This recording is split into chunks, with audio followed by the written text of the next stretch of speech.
Back from Israel. If you guys have not been, one, just go for the history, but if you're a believer, it will wreck your life another way.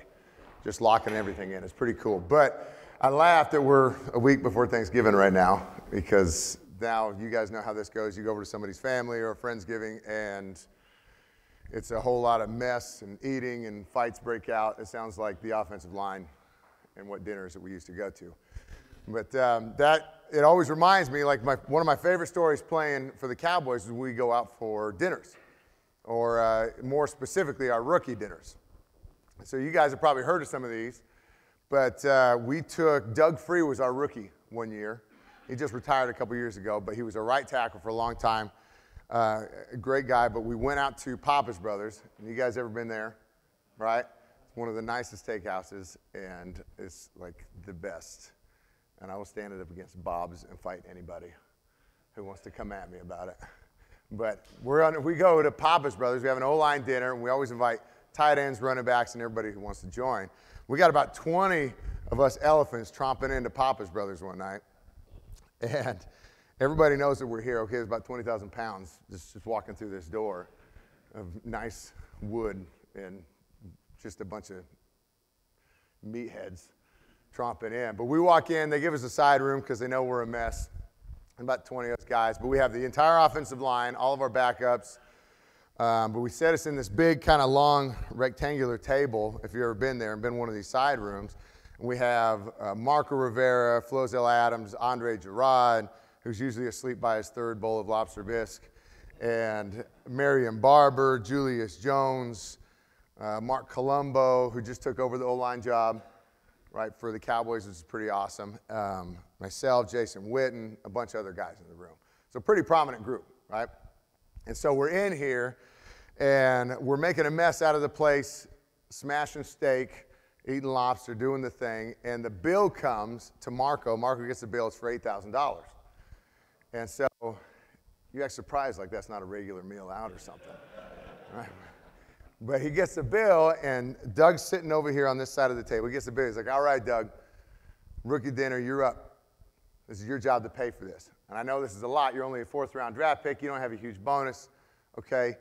But you got to pay for this. I don't know about you, but I was an undrafted free agent to the Lions, so the worst I had to do was buy a box of Krispy Kreme donuts. But I'm like right out of college, short arms, big pockets, long pockets, you know what I'm saying?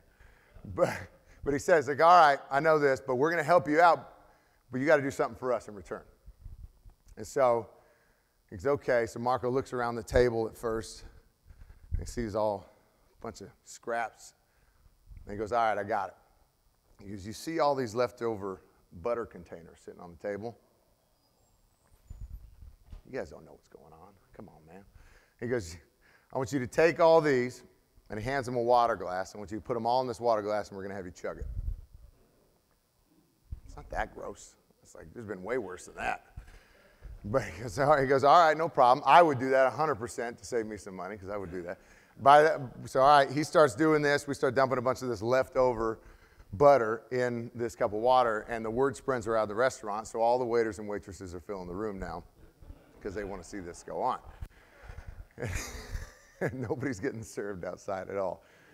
And so like a bunch of meatheads that we are, we do a countdown and we do a chant. All right, so here we go, Doug. Here we go. 3, 2, 1, chug, chug. And he starts slamming this glass of butter back, all right? And it's super loud. Everybody's laughing, cheering, having a great time. He's about halfway through. The problem is Jason Witten's sitting right next to him, and he has a weak stomach.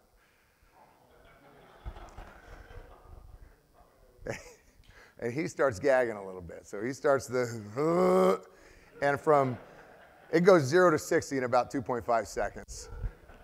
And he gets very violent, these gags, and it gets very loud. So this causes a chain reaction in Doug all of a sudden. So he's halfway through this thing, something happens, and it comes back up through both nostrils across the table.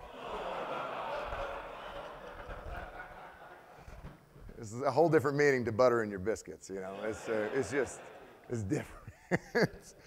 But it's one of my favorite stories. I always think about it, especially when holidays come around, because we're a bunch of idiots around the table having a good time.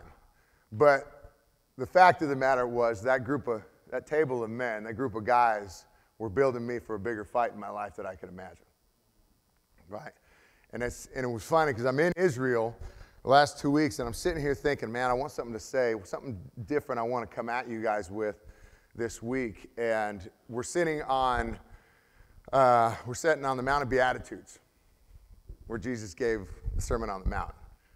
Literally reading the Sermon on the Mount at the Mount of Beatitudes where he gave it. It was a pretty powerful moment, but we're sitting there reading through Matthew, and 5:5 sticks out to me big time, and it's super simple, but all it says is, the meek will inherit the earth. Blessed is the meek who will inherit the earth. And I'm sitting here, meek is a bad word for me. I don't know about you guys, but if you have any testosterone raging through your body right now, don't tell me I'm meek, okay? And it was good. It was good timing for me because I'm sitting there like, we're reading this. We have a bunch of guys, cool moments, and I'm like, I don't like that word at all. But our Benny, who our tour guide was, who was reading through this stuff, basically giving his own sermon, he just, half second, nothing crazy, he's like, meek is another word for humility. That's it. See, when I was associating meek, we're very literal, right? I associated meek with weak, and I don't like that. So he was a good change of perspective for me when he goes, no, meek is humility. It's humble in the Lord. It's humility in the Lord, not weakness in the Lord. And it was good for me because I sat there and just like one of those moments you're trying to read past a passage and you can't get past it, right? And it stops there for me. And the whole time he's telling me, he's like, keep fighting for me. And I'm thinking about you guys today, and what am I going to talk to you guys about specifically? And he's like, no, keep sharing what I've done in your life. And this thing that keeps coming into me is renew the fight. Renew the fight. See, I think so many times right now, especially as we go into the holidays, you're talking about before, as we come into some stressful environments. And we want to come and take control in our own hands, Proverbs 3:5, right? Lean on the Lord with all your, or trust in the Lord with all your heart and soul, not in your own. I'll screw it up all day. What is it? Not in your own understanding. It was the very first one to ever hit me, my men's group.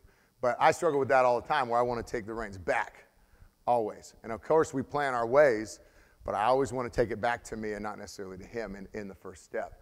And it was just cool because he was like, no, I've been giving you this testimony. I've been giving you these reins. I want you to share it with these guys. I want you to share that. And I want you to help renew their fight, renew their testimony, and take that to them, especially as we're coming into this time right now where I don't know about you, but I've kicked out family members out of my house during the holidays before. Big times of contention, right? So it's a hard place for us. But what I want to do is I want to take you through a little bit of my story and what kind of lessons that's put into me, what kind of fighter that's turned me into, and how that's brought me back to a place where I needed him desperately. See, growing up, I'm middle of three boys originally. We used to beat each other all the time. My older brother Clay, he had two boys. My younger brother Casey had a boy. I was the only one who had the girl. It's like, we call that the Lymans Curse. It's like God's way, like you're too much meathead and juice rolling through you. We need to calm you down a little bit, okay? Don't be mistaken, I don't raise weak women, okay? She goes to the weight room with me every morning, and she's going to be able to rip the balls off any dude that rubs up against her, okay? It's the first line of defense. Me with the shotgun is the second, okay? But she's the best.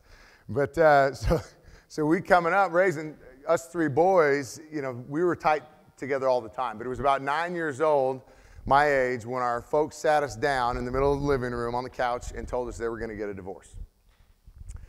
And you can imagine, for any kid or anybody who's walked through that, it's not easy. And it's not fun. And I'm an emotional guy. So I'm sitting there, 9 years old. My older brother Clay's 3 years my senior. My younger brother's 3 years my younger. And I kind of start getting worked up a little bit, and they end up leaving the room, and I start getting emotional. I start, ticked off, questioning, like, why is this going on? Is it because of us boys? Because it's me? Why are you guys fighting? Marriage is forever. All this stuff is going through my head right now. And what's really cool is my older brother Clay, at 12 years old, had enough presence to grab my brother Casey and I. He puts his hands, just like we're in the huddle or something, he puts his hands on both of our shoulders. He goes, hold on, we're not going to be about that right now. He goes, hold on, we don't have time to get all crazy with what's going on in their life. They got to deal with that. But we don't have to right now. And it was really cool because he had enough That's what I say, enough presence right there at 12 years old to lead us in a moment that resulted to a place where I could learn how to cut the noise out of my life. And I think about renewing the fight in our life, guys, and if you come to a place right now, where's the noise in your life that's calling you away from where you're supposed to be? That's calling you away from the fight that you're supposed to be in.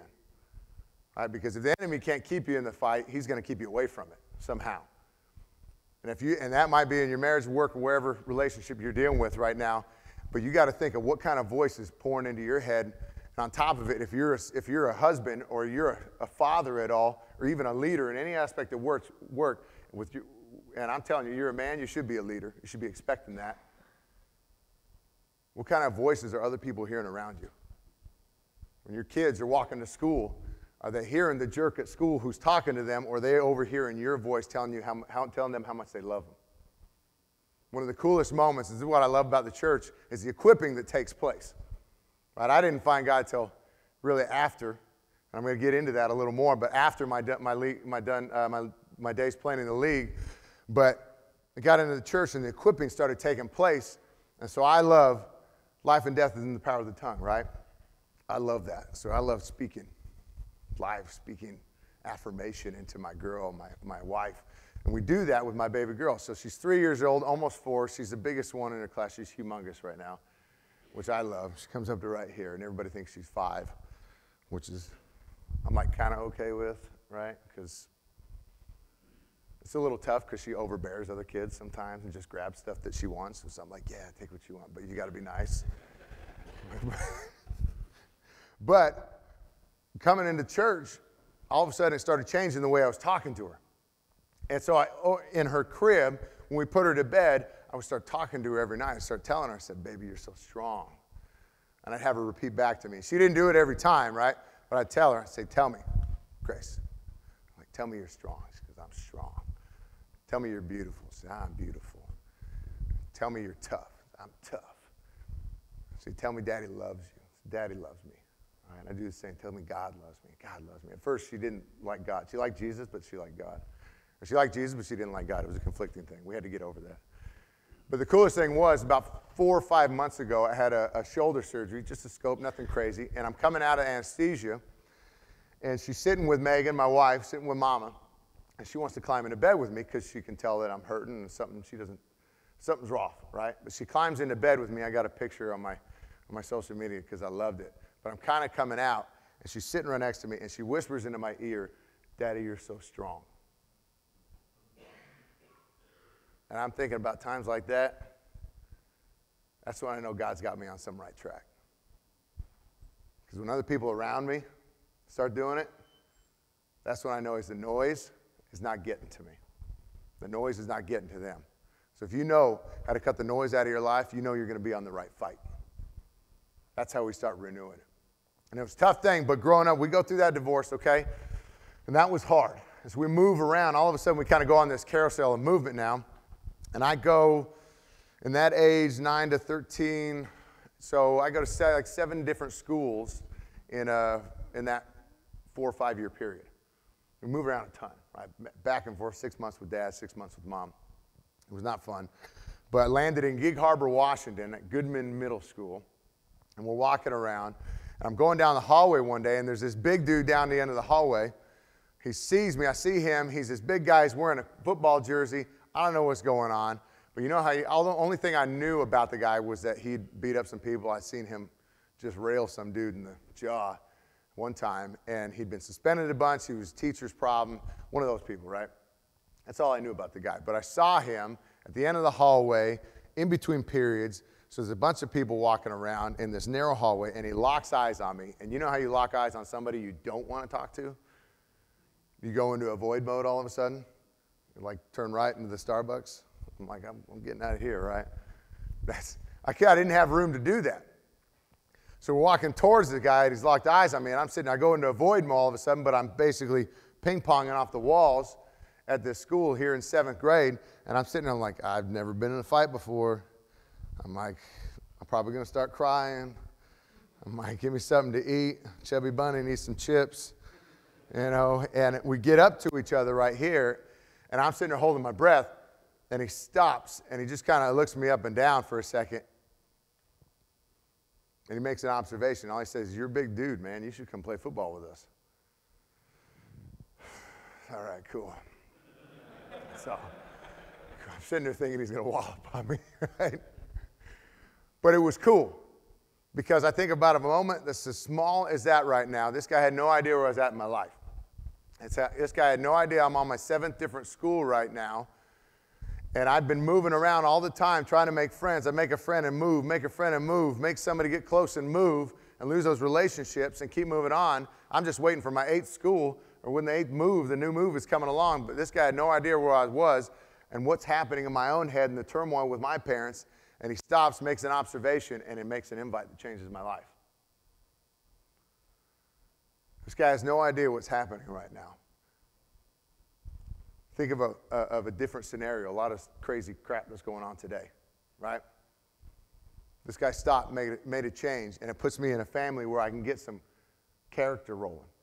Gets me into a place where I can learn how to work. Gets me into a place where I can learn how to be a teammate, where I know how to develop some grit, learn how to develop some wisdom a little bit, and know how to take coaching from a person my senior, from somebody who had already been down that path before. And all of a sudden, I'm put in this family. I find a gift, right? I go to high school, I do well. I get a scholarship, I play college at the University of Montana. They're playing Montana State this week. Go Grizz, all right? Any Montana State fans? Don't tell me Bozeman. I saw a guy at the gym yesterday wearing a Montana State shirt. I politely asked him to leave. I didn't ask him, I told him to get out.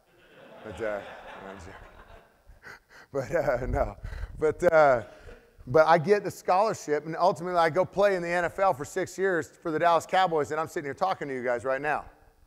I get my wife, I get my daughter, and a whole new wrecking ball has come into my life from this guy making an invite that looks pretty small. It's a pretty powerful moment. And I sit there and think about something like that in my own life, and I sit there and think about at any point, any play, we could change the game. As leaders and as fighters for Christ, you want to talk about changing the scope of somebody's life? How about making an invite? How about living your life in such a way where they start leaning into you, and I want to know what the heck you're drinking? Because I want some of that guy. I want some of their marriage. I want some of that relationship he has with his kids. I want some of that guy and what he has in his job. Because whatever he has going on is good. And all of a sudden, they lean into you, and you can turn them. It's not me, man. It's all God. And all of a sudden, you start living with the Spirit of God and your Spirit of Christ in you that everybody wants to lean in on. That's the fight. That's the fight I'm talking about. That's the fight you should be in every single day. I'm fighting to be for him. I'm fighting to be for my family. I'm fighting to be that, to make sure that spiritual train that's rolling through my house doesn't get in my way. That's what I'm talking about. That's the cool stuff. And when that happens, those moments carry on forever. I don't know about you guys, but you can think back in your life and think about a moment that's impacted you in a big way that maybe gave weight in a later part in life. So I'm with 2008 with the Dallas Cowboys, right? You guys remember some of these names. But 3rd preseason of the game, I had primarily been the backup swing guy, guard center, and started some games at center for Andre Gerard, had a lot of spot time. 2008, 3rd preseason game, our starting left guard, Kyle Kosher, goes down, needs surgery on his ankle. So now it's a big opener. And I'm sitting there thinking, I'm like, this is my shot. This is my jam right now. And the next day at walkthrough, Hudson Houck, who came in just to help, right? Since we let go of the other guy and Mark took over, he came over to help out. Hudson Houck is over there. I see him talking to 2 other guys. Joe Berger and Pat McQuiston, 2 other guys we had as backups. And you know that moment where you see the boss talking to 2 other people about a possible promotion that you think is yours? And you come into this emotional place all of a sudden, all right? That's where I went. So all of a sudden, I'm like ticked off. That's my spot. He doesn't know what's going on. But the good thing about it is back at a place in 7th grade where this guy made an invite to change my life, put a whole lot of character into me that didn't allow me to go to the place the rest of the world wants to go.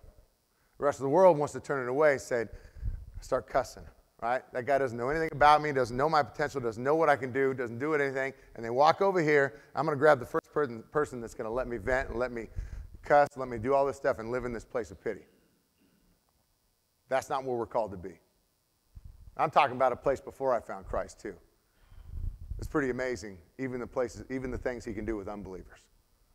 Okay, so instead of having that moment, I have the weight from this guy in 7th grade carrying on me, so I'm walking in, I'm not going to let that happen. So I walk into the locker room, I get showered up, I walk back in the coach's office. This is back in Valley Ranch, not in the swag place we have right now. Holy cow, the place is insane. We had Grandy's catering us before, and now they make their own food. Because it's pampered right now. But I walk into HUD's office, I knock on the door, say, hey, coach. I come in, he says, yeah, sure, of course, sit down. So I come in, I'm like, all right.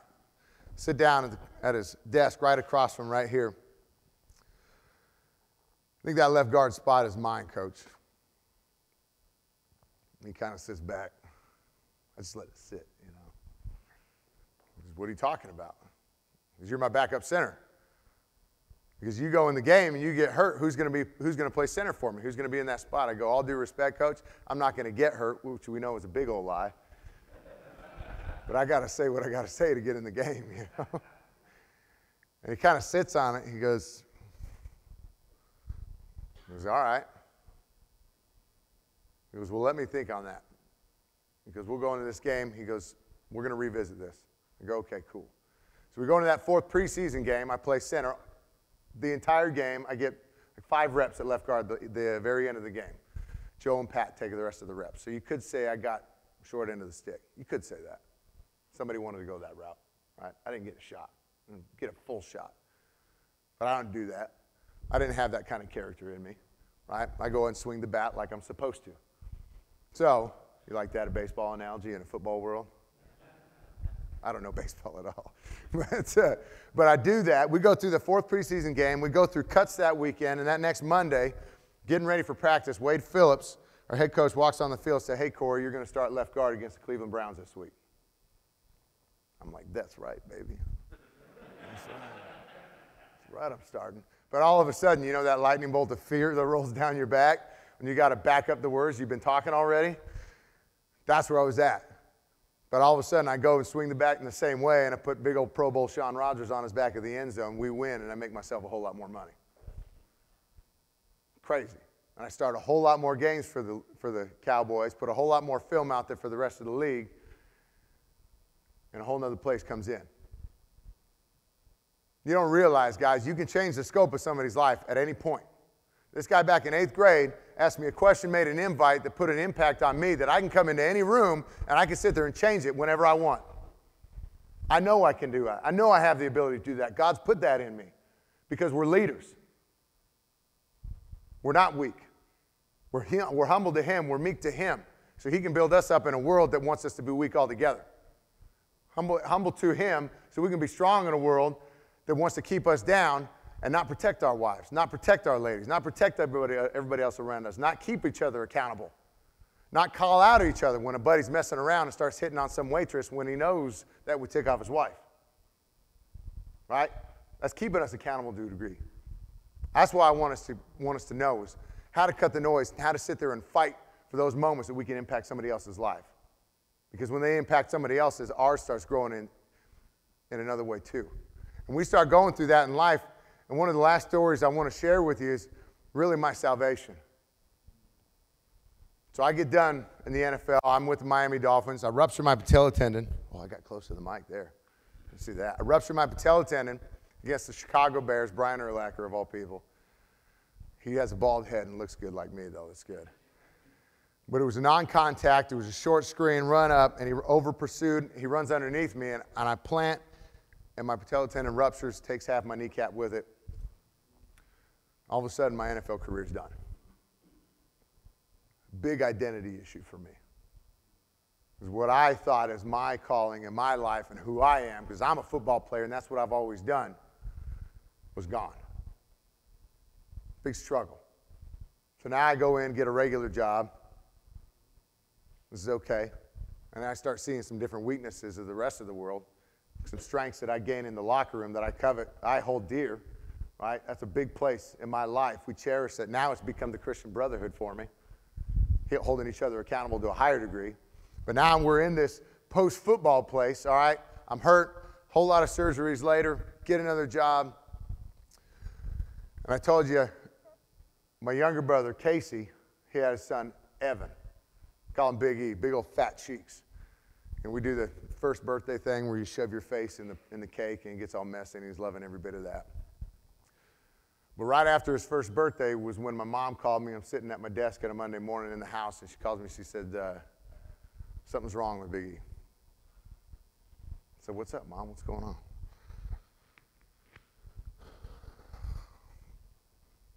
We had been a little sick over the last week, so they took him into the hospital to check him out. Turns out they found a tumor on his brain. Cancer. It was about a 8-month battle for I had to watch my brother and his wife lose their only son. And I still remember we're at St. Jude, where we think we have a cure. It was the first place that my daughter, Grace, and my nephew, Evan, got to meet for the first time. We got this picture of them sitting on their back together on the bed. And they're babies, right? So she's smacking him on the face, and he's got this side-eye look like, why is this chick near me? Get her away. But it was a hard place. It was a fight that I never thought I'd be in with my brother. We're best friends. We did everything the same together. We played sports. We used to play pool.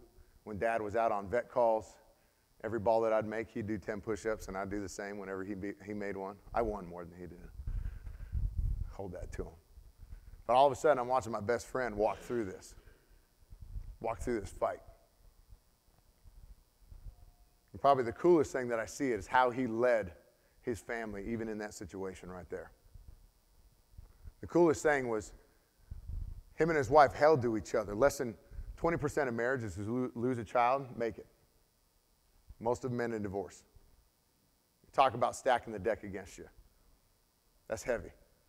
But instead, him and his wife, Ashley, they say, no, we're going to do something to make Evan proud. Okay, we're going to do something. We're going to stand for a higher value.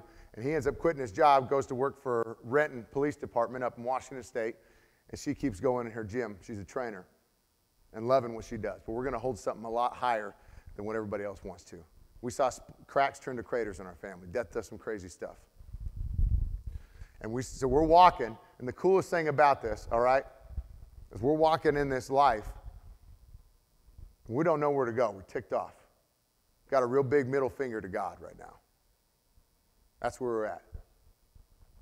I called it off, raised Mormon originally, just had some places we disagreed in that place. Split off from there.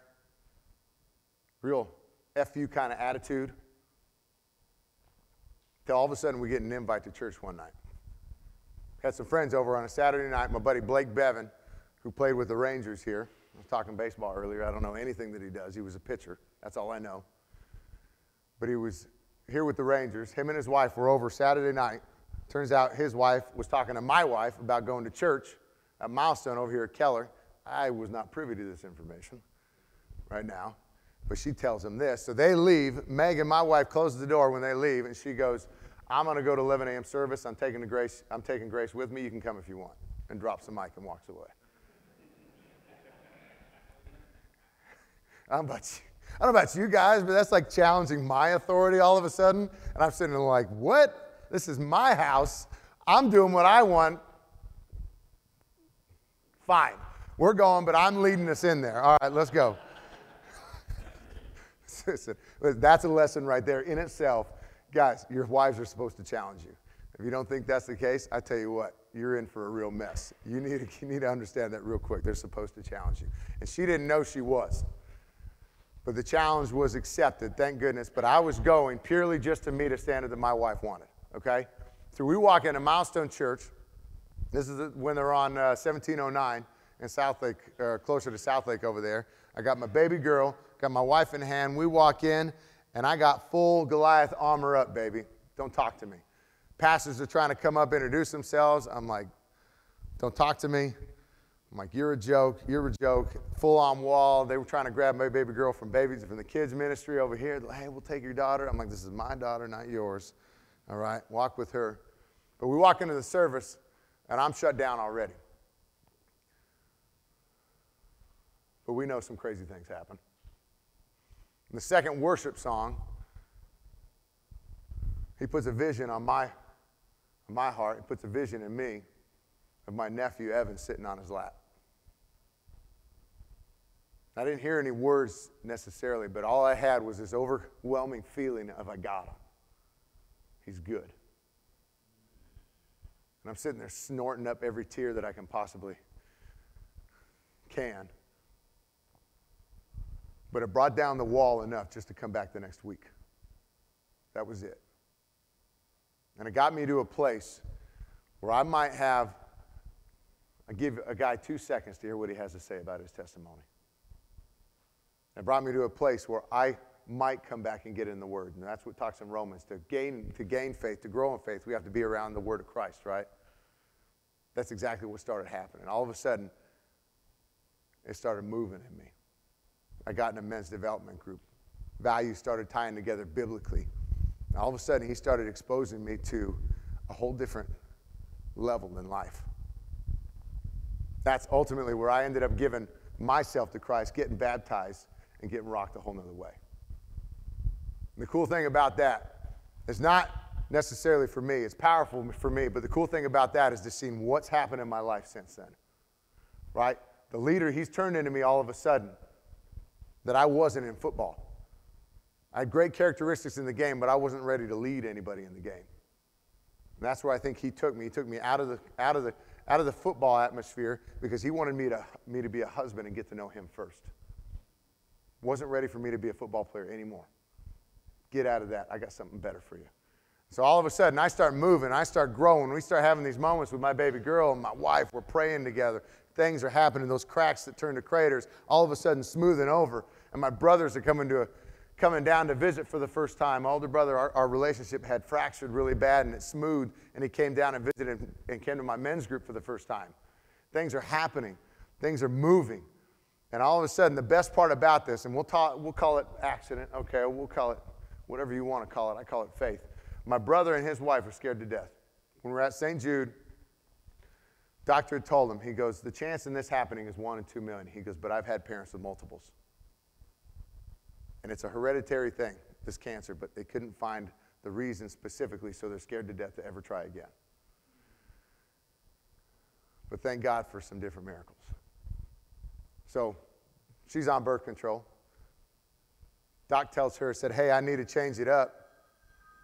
Come on, baby. They'll single you out. We're watching you. You should probably just silence it. That's the thing. This is classic. We just sit there and stare at it for a while. Does anybody else do that?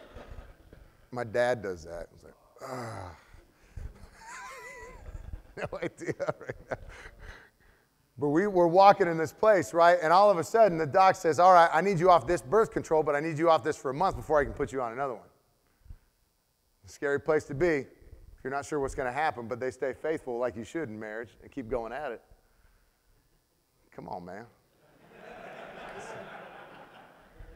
That's in the confounds of marriage. That's good. But they stay faithful at it, and all of a sudden they have 2 twin baby girls that are the most perfect thing you've ever seen in your life. Yeah.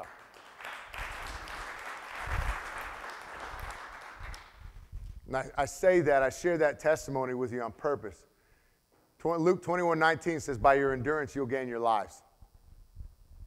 He was talking to his disciples then. He said, I'm going to leave. And you can imagine being with the Messiah, the one who's the most perfect in your life you've ever met, someone who's never made a mistake, though he experiences every temptation that we do, and all of a sudden they're gone. That's the level of perfection you talk about when taking away a child. It's the same kind of hurt and same kind of place and emotional hole you might find yourself in when he's telling his disciples that I'm going to leave. But he says, by your endurance, you'll gain your lives. What is he trying to say? Is I want you to keep fighting. If you don't stop and you keep fighting, you keep moving, no matter what kind of mountain you might find yourself in or issue you might find yourself in, whether it's trouble in your marriage, your job, or your relationship with your kids, whatever it is, you keep walking at my level. And what you want to say to them, I love you. No matter what, I'm proud of you. You keep moving. God's moving in your life. You better believe you're going to get to the gift that he's got for you. And if you stop like a deer in headlights, you're not going to get there. You're not going to let the enemy wants to keep you right where you're at. And by God's grace, they keep moving. And all of a sudden, God is working ways in their life that I've never seen before. That's powerful. And the coolest thing I'd like to share with this Israel trip I was on, he keeps moving on that. I don't know about you guys, but I get it. We go like this, right? It goes like that in business, relationships. We're so good. We're fighting. Happens in our faith, too. We're not reading like we should. We're not praying like we should sometimes. We're on a high. We're on a low. It's not so great. We haven't been to church in a while. It goes like that all the time. I get like that. I'm over in Israel. We have that experience with the Mount of Beatitudes, really cool. And I'm trying to just take in all this history, and it's just insane. And I can't tell you enough. If you haven't been, go. It will lock in so many different things biblically that will affect you. But the coolest thing about me is so we go to the Western Wall, and the Western Wall is Solomon's temple. There's the remains of Solomon's temple right now over in Jerusalem. It's considered the most holy place on the planet right now. A lot of people. So you go there, you'll see a ton of Jewish, Orthodox Jews, everybody of all faiths coming in, and what they do is they come touch the wall and they come pray on it. And a lot of people will write their prayers on a piece of paper and stick it into the cracks of the wall. You better believe I was looking forward to that. So I text my family, I said, hey, this is what I'm doing, any prayers you want, come in. So I said, they'll write my family's names, specific people, put it on there, I'm praying at the wall. But one of them is obviously my nephew, Evan. It's still powerful. And the cool thing about it is you start getting the history from there. A lot of things that I'm learning. I don't know the full scope. I don't know every story about the Bible. But we're walking in there. I do that. Come out. Our guide ends up telling us twice a year they sweep up and they clean up all the papers, all the notes, and they take them to the Mount of Olives and they bury them. And if you guys don't know, the Mount of Olives, you can go down to the Mount of Olives. Right now it's covered in graves. Tons of graves there from old prophets, rabbis, lots of really esteemed people. They sell grave sites there for like a massive amount of money. It's crazy. But it's covered with grave sites. And you walk down at the bottom of the Mount of Olives is the Garden of Gethsemane, where Jesus prayed 3 times, take this cup from me. And he doesn't hear from God, so he says, thy will be done. And he walks through the crucifixion. But the cool part about it is we're up on this rooftop and we're overlooking the Mount of Olives and the path that comes up one of the valleys that encases Jerusalem right there.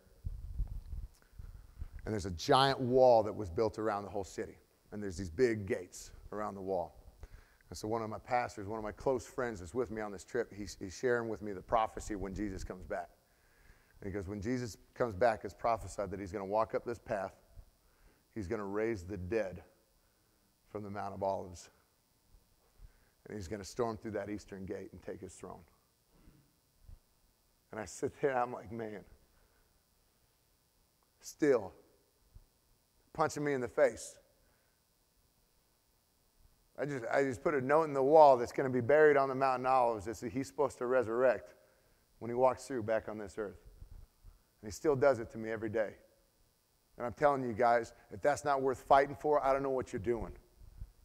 You're fighting for the people in your life that you're supposed to be with. You're fighting for the salvation that they need.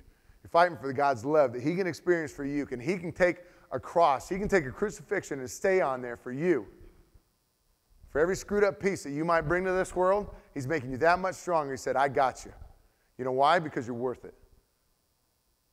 You're worth building up bigger to a place that only I can take you. This world can't.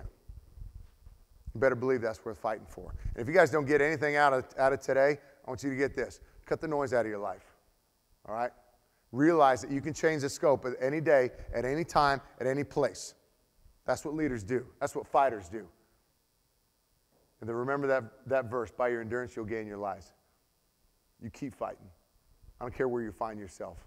Remember the word, you keep fighting. No matter what, I'm by your side. Like he tells Moses at the burning bush, who am I to sit there and go lead God's people out of Egypt? But I'm with you.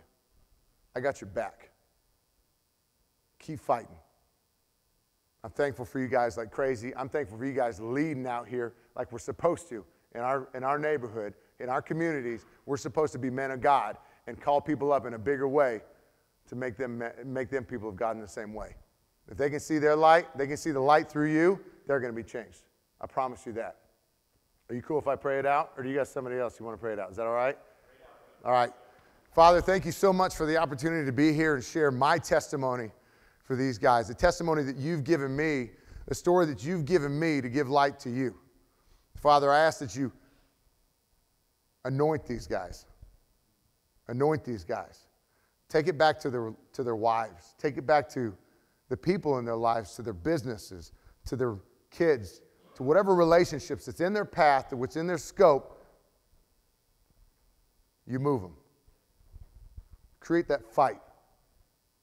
Create the fire, create a passion for you, a different light, and renew it. And renew it. And I'm praying for anybody who might need that here today is to renew that fight. Is when we walk out of that door, we're changed men. We walk out that door, we're not coming out of a church camp. We're not doing the same thing we've ever done before, but we're walking home and we're loving our wives like crazy. We're loving the people in our lives like crazy because that's what you do to us.